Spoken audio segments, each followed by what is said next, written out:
Hi, I want to make this video about a dream that I had on November the 14th of this year, 2014. And that was a Friday, and it was about 8 a.m. when I woke up from this dream. I dreamed that I was working for a man, a very powerful man. And although he was rich and powerful, he was also very touchable. He was the kind of man that could engender your loyalty because he was or seemed so sincere. I don't know or remember exactly what my role or job was in working for this man. It almost seemed as if I were a volunteer. He had a large team, and we waited on him every morning to get started. On this morning, in the dream, I noticed that there were about 3 or 4 people out of the 5 to 15 staff members that were in this meeting. Not actually, the meeting hadn't started, but we were waiting inside for him to come there and get started. And so there were about 3 or 4 of the people out of the 12 to 15 staff members. We were like the inner circle people that worked for him. And we were inside an office or some sort of a conference room. And there were really large glass double doors that were really modern looking. And they were opened. And we were all inside of the conference room. And the boss was on the outside of the conference room. And he was discussing something with a few people outside the conference room, and we were all standing around inside the conference room waiting for him to come so we could get started. He was discussing something with a few people outside the room, not secretly or anything, just like chatting with them. He was talking loud enough that if you had been listening, you could have heard what they were talking about.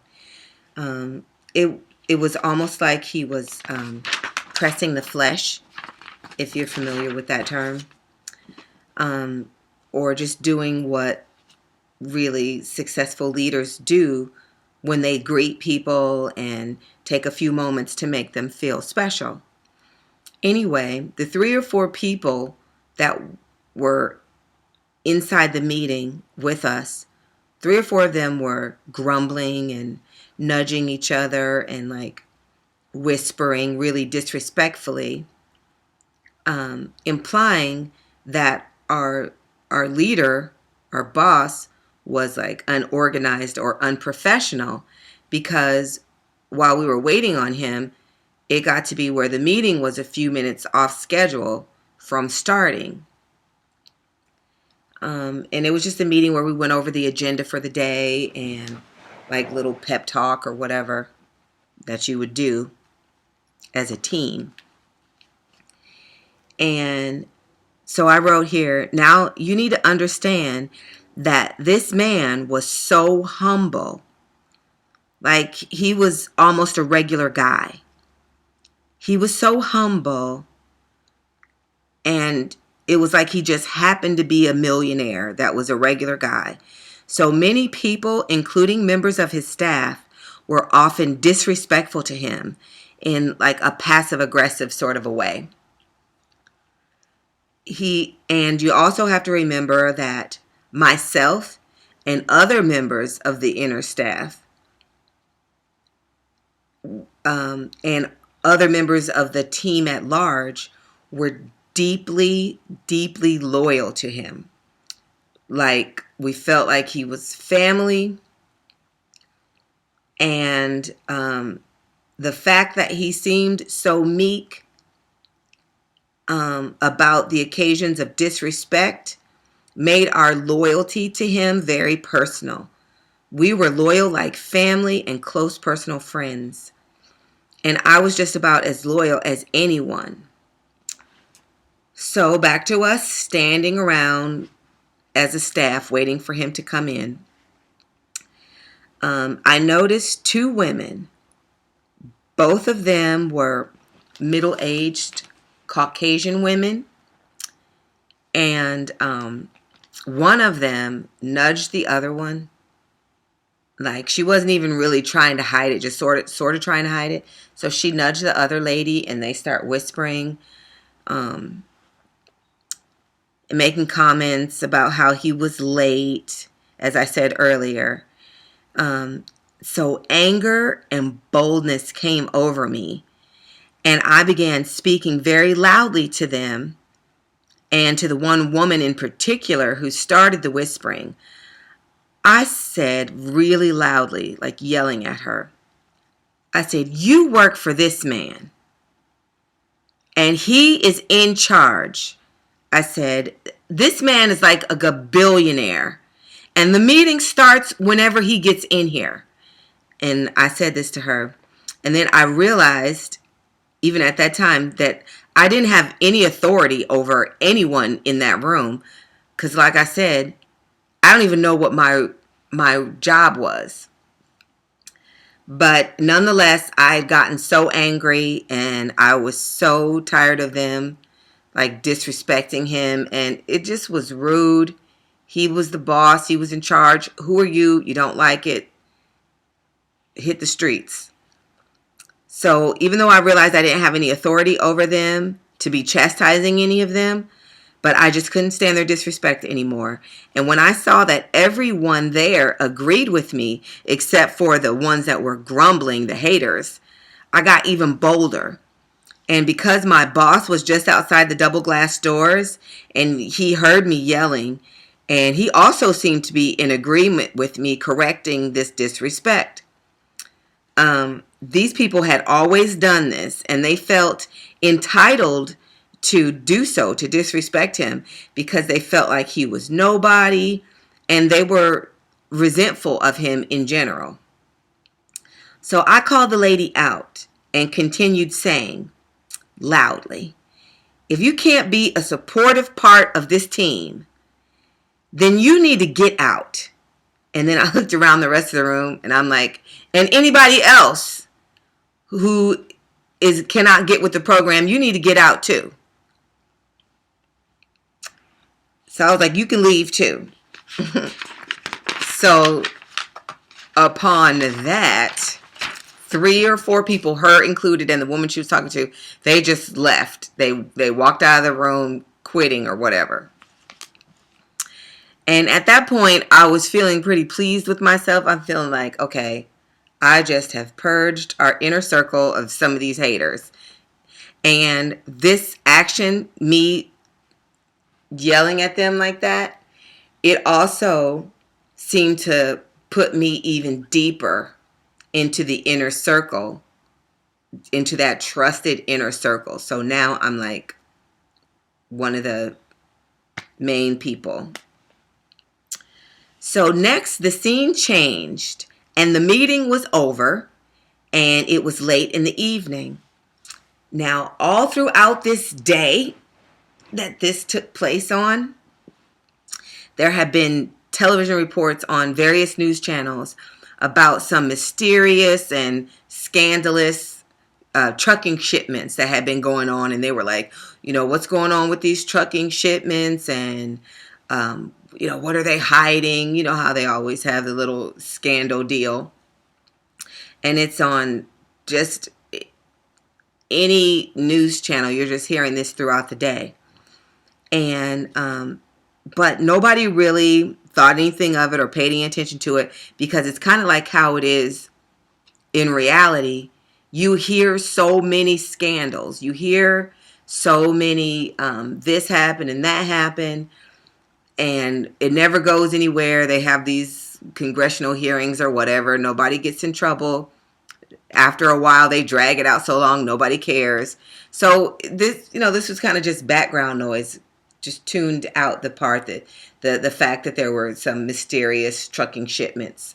But I was just aware of that in the dream, that throughout that day, even though this didn't take place in the dream, but it's what happened in that interim from the morning when we had the meeting until the scene changed, and I'm there in the evening of the same day. So, I was waiting again, waiting this time by myself, waiting for the boss to come in while he was having a conversation with another very fiercely loyal employee. This other employee, he was about 40 years old. He was a white gentleman, and he was even more loyal than I was. He was the unquestioning type of loyal, like you could call him in the middle of the night, 2, 3 in the morning, and he's right there, ready to lay his life down. That's how loyal he was. So in this dream, I was stretching in the room like how you would stretch if you were getting ready to exercise. I'm like stretching this and grabbing my feet and all this weird stuff. But what I was actually doing, I'm ashamed to say, in this dream, is I was like trying to get the leader's attention. I was like flirting with him. So anyway, he wasn't really paying attention to me though. And so as far as him being married or anything, I didn't know anything about that in the dream. I didn't know anything about him having a wife. He was just like that workaholic type person. Anyway, I was overhearing the conversation that he was having with the fiercely loyal guy. So the loyal guy had asked him, "Why didn't you tell me that you had some shipments that you needed picked up and that you had some shipment trucking work that you needed? I could have done that for you. That's what I do. I live to serve you." So just paraphrasing. So that's what the fiercely loyal guy, that's what his job was. He was like in charge of transportation, just kind of a go-to guy, whatever he needed. So that was his specialty, was shipping. So he was questioning the boss like, you shouldn't be doing that kind of stuff. That's what I'm here for. Because apparently the boss had been doing some shipping. So you remember back when I said that throughout that day, there was reports of some mysterious shipments going, from here to there in the country, and nobody knew what it was, and it was supposed to be some big scandal. It turns out that the boss, he was actually the one that was driving those shipments. So when the fiercely loyal guy asked him why he didn't let him do it, he answered him and said, "Well, this was just something that I had to take care of myself." And he was saying that, telling him why he didn't let him do it. So the boss said, and I'm in another room waiting for him, but I'm overhearing this conversation that's going on between him and the fiercely loyal guy. And he said, the boss said, "In 1 week, I'm going to blow this place up." Meaning like bombs. And he was talking about blowing up the whole country. And at least the whole country. And I believe it was just about the country. And I'm shocked, like, what am I hearing? And so I was shocked because he was revealing his plans and himself, because I believe he felt that everything was now in place and he could go ahead and reveal his plan because he couldn't be stopped because he had gotten those shipments in place. And it was just then that the identity of my boss was unveiled to me, like how Jesus walked with the 2 men on the road to Emmaus, and they were his disciples, which means that they knew him and had spent time with him. Unnamed disciples they were. and yet they walked with him but did not recognize him as they walked all the way to Emmaus and spent the whole day talking. And then when they sat down and broke bread with the Lord, in the breaking of bread, he was made known unto them.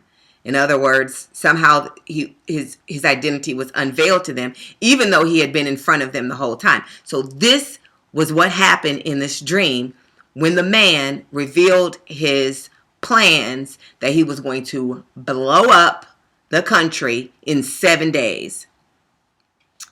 And it was, so then it was like, scales fell off my eyes or whatever. My eyes were just opened, and I saw that who my boss was, and it was Obama. And that was the end of the dream. And then, just then, I heard these words. This is weird, but plasmapheresis. And what it meant was that the bombs, whatever the bombs that he had, were going to be like really devastating bombs and just vaporize people. They were just going to be, he was planning on flattening the place.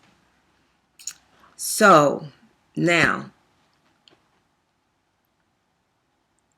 up until this time, I think it was a couple days before this dream that I was kind of waking up out of my sleep, and I heard the word Antichrist. And then I saw Obama. And up until this time, I have never gotten anything directly from the Lord about Obama being the Antichrist or anything like that.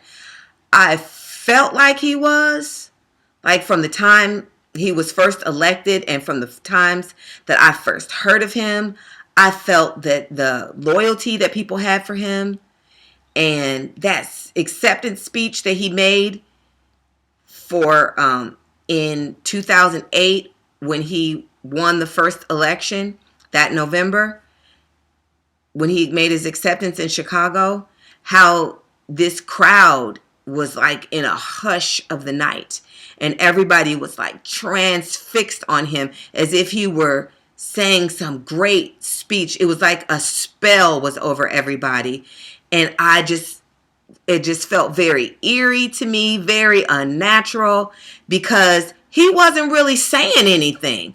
That speech was about nothing. I didn't think there was nothing inspiring about it. There's nothing inspiring about him. He just was this flat guy standing up there making a flat, lifeless speech, and everybody had these goo-goo faces on. Oh, Obama. Oh. Honest to goodness, that's how I felt about it. And I had never, ever heard, to my knowledge, anybody ever say that he was the Antichrist. They felt like he was the Antichrist, not believing he was anything other than just a guy who may or may not have been born in the United States. That's all I knew. So, but from the beginning, I couldn't be happy about it, because obviously I am a black person and he is at least somewhat black.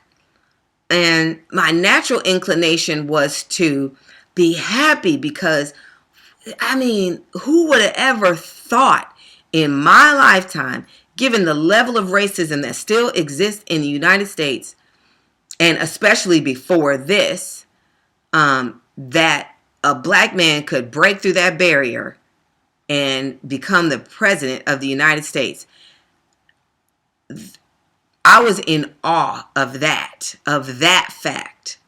But another part of me I even felt guilty, because here this guy is. I have absolutely no natural reason, not a scintilla of evidence or reason to believe that this man is anything other than this humble guy who worked his way up from the bottom, worked hard, family guy, became president, and he's just a regular guy. But in my mind, here I am feeling about him, oh, he's the Antichrist, and I'm not with him. I can't even allow myself to be happy about the fact that we have a black president. And I felt like, now, if it's proven, it turns out that this guy is not the Antichrist, and then you're going to feel really bad because his whole presidency will have come and gone, because who would have ever thought, okay, he snuck in the first time, who would have ever thought he was going to get reelected? Especially, this is just, you have to know this is not natural. So I felt like, okay, he's going to have served his whole presidency, and you're not going to have been able to savor or enjoy the moment because you spent this whole his whole presidency giving him the side eye because you have this irrational thought in your mind that he's the Antichrist. So I wrestled with myself all the time about that. Now I'm going to confess to y'all, even though this is my constitutional right to keep this to myself, I voted for Obama. I voted for Barack Obama in 2008 and in 2012. Mostly because I didn't like any of the other candidates. I didn't like their dirty tactics. I didn't like their smarmy way they came at him. Even though he is at least an Antichrist. So I voted for Obama because I definitely didn't agree with the Republicans, and I don't agree with the Democrats, and now I wouldn't participate in putting any of them in office. So when I had, like I said, a couple days before this dream, I had like that spoken to me, Antichrist. It just said the word Antichrist.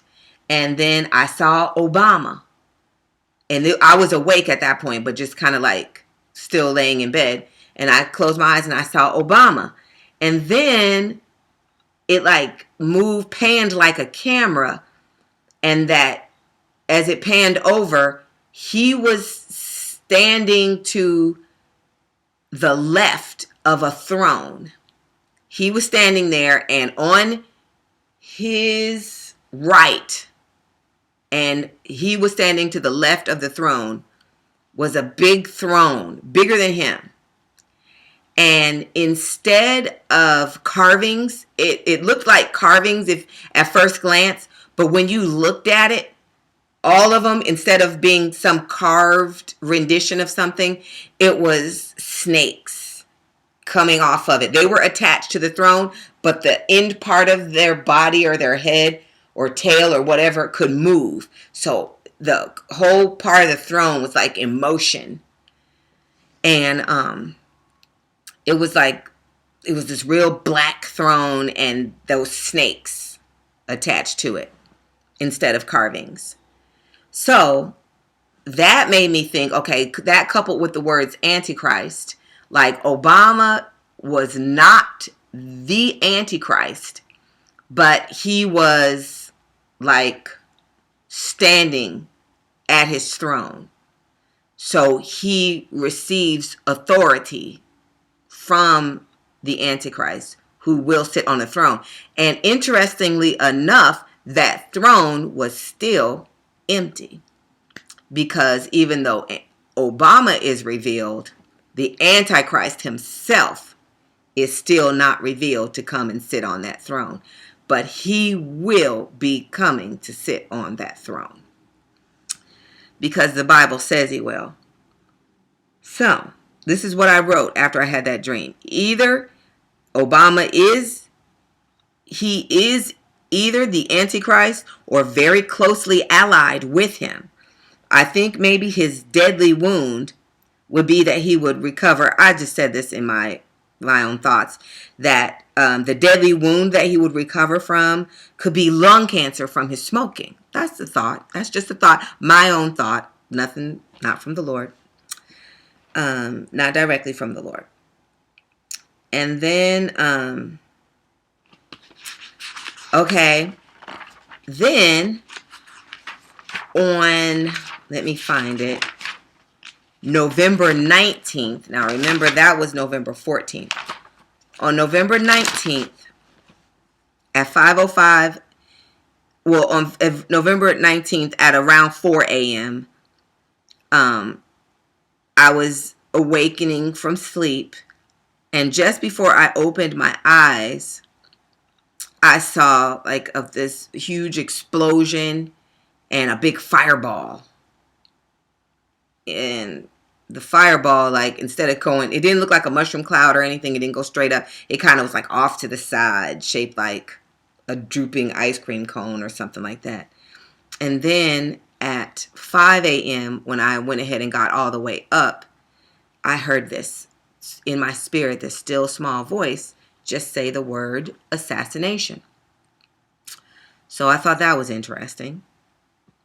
Anyway, that's my dream. So for all you people who, and I have relatives that will, you start talking about Obama, whoo, you want to get something going. Looking like they want to fight. If you start saying, this is not funny, but if you say anything negative about Obama, there's people that will jump all over you. Black people, I don't know about any white people, but they love them some Obama. Now, although I voted for Obama and I preferred him over Romney and John McCain for sure, because I just thought especially John McCain, I thought he ran a very slimy smear tactic campaign. Of course, that's nothing compared to one of the princes of the Antichrist, but from the way it looked in the natural on the outside at that time, that's just what I did. So whatever I have to say, you need to rethink your loyalty to Obama if you are a Christian. Because if you are a Christian, there are certain prescribed views that we must hold. We must call sin what God calls sin. Abortion. Obama is for abortion. Homosexuality. He has given a blanket I love you to homosexuality. Muslims, their light hath no fellowship with darkness. So you can love these people as humans. You can even acknowledge their citizenship here in the United States, and we can live together and let God separate the goat from the sheep. But you will not be catching me walking around greeting nobody talking about some assalamu alaikum or quoting from the Quran and putting the word holy in front of it. I'm not even going to put those two words together. But he says that over and over and over. He quotes from the Quran and he calls it a holy book. He calls it the holy blank, which I will not be doing. And so as Christians, we can't do those things. So clearly, he is not a Christian. And if you're still loyal to Obama, you need to check that, question that. Because I know Christians who consider themselves to be strong Christians with huge faith, but it's just been slipped up on them. Obama is not something that we can have fellowship with. We cannot be loyal to him. He is anti-Christ. He is anti-Christ. And the Obama administration has declared evangelical Christians to be in the category of terrorist organizations. And our views will soon be legally declared to be hate speech. So separate yourself from Obama before it becomes all the way obvious. Because if you think back to this dream, I was as loyal as anybody. So think about it. Think about, does this make sense? Is this something that a Christian can ally themselves with? It's time for us to make a difference between clean and unclean. It's time for us to make a difference between holy and unholy, to decide whose side are you on. If you're on God's side, God don't lie. He's not aligned with no darkness, no sin, not, oh, I like all his views, but he's for abortion, or any of that. Any person in your life, if they're doing 98 things right and 2 things wrong, and those things go against God, separate yourself. And even in your own life, your 99.9% being a good person is not going to get you in heaven. God is coming back for a sinless church and a people who struggle against sin, who struggle, who get up every day repenting. No, you are not once saved, always saved. That doesn't even make good sense. That doesn't even make sense. Even you are a person. You're not even spotless and sinless and blameless like God is. But if you marry a person and you make a covenant with them till death do you part, and they go to cheating on you and bringing other women home, or if it's a woman and you're a guy, bringing other men home, having babies by other men, you're leaving her. You will walk away from that covenant. And we're no better than God. He is not going to be eternally tied to a harlot. And that's what we are as a church when we engage in sin and make sin our lifestyle. So this video is getting very long, so I'm going to end it here. But to all you Obama supporters and fans, and I have family members that have like portraits of Obama, bought the books because they're older people and they went through a harder time of racism and hatred. And Obama represents so much to them. And you saw people when he was elected weeping. They showed a picture of Jesse Jackson weeping because that represents a healing moment of so much pain that so many African Americans have gone through in this country. And even at the age that I am, I experienced a lot of racism. I've been openly called the N-word, and openly in institutions, in school, in high school, in front of administrators, in front of teachers, because I went to a very predominantly Caucasian high school. I graduated with, I think, 5 other black people out of a class of 400. So racism was institutionalized in that place. And those kids came to school with the views of their parents, feeling like black people were beneath them. All that pain is in my generation, or was in, because by his stripes we are healed. I'm not thinking about that now. But you go back to my mother, her generation, and people of that age, they went through even more. They went through the 60s. They've been degraded and disrespected. And you got to understand what Obama represents to them. The hope of those things being healed and being changed. And I felt that.